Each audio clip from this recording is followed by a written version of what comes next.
জিয়া মঞ্চ ওয়ারী থানা ঢাকা মহানগর দক্ষিণের নতুন কমিটি ঘোষণা হওয়ায় নেতাকর্মীদের মাঝে আনন্দের বন্যা বইছে। নতুন কমিটি পাওয়ার সাথে সাথেই মিষ্টি নিয়ে ছুটে আসেন জিয়া মঞ্চের নেতাকর্মীরা ৩৯ নং ওয়ার্ডের কাউন্সিলর প্রার্থী এমদাদ পাটোয়ারির কাছে। রাজপথের প্রতিটি আন্দোলন, মিছিল, মিটিং ও সাংগঠনিক কার্যক্রমে যিনি সবসময় নেতাকর্মীদের পাশে থাকেন, সেই পরিচিত মুখ এমদাদ পাটোয়ারিকে মিষ্টি খাইয়ে শুভেচ্ছা জানান জিয়া মঞ্চের নেতাকর্মীরা। ৩৯ নং ওয়ার্ডের মানুষের কাছে একটি আস্থার নাম এমদাদ পাটোয়ারি। সুখে দুঃখে, দিন কিংবা গভীর রাতে জনগণের পাশে যাকে পাওয়া যায় তিনি হলেন এমদাদ পাটোয়ারি।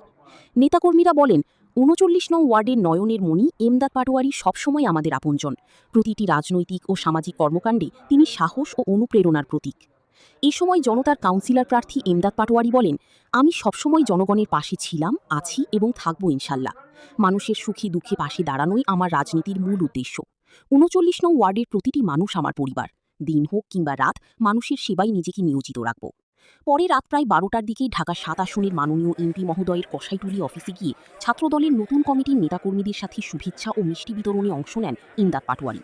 সেখানে ঢাকা ৭ আসনের এমপি মহোদয় নতুন কমিটির নেতাকর্মীদের সাথে কুশল বিনিময় করেন এবং স্মৃতিচারণমূলক ছবি তোলেন। উপস্থিত ছিলেন ৩৯ নং ওয়ার্ডের কাউন্সিলর প্রার্থী এমদাদ পাটোয়ারি সহ বিভিন্ন পর্যায়ের নেতাকর্মীরা। টেকনাফ থেকে তিতুলিয়া, দিন হোক আর রাত হোক, জনগণের সেবায় এগিয়ে আর কেউ নয় এমদাদ পাটোয়ারি।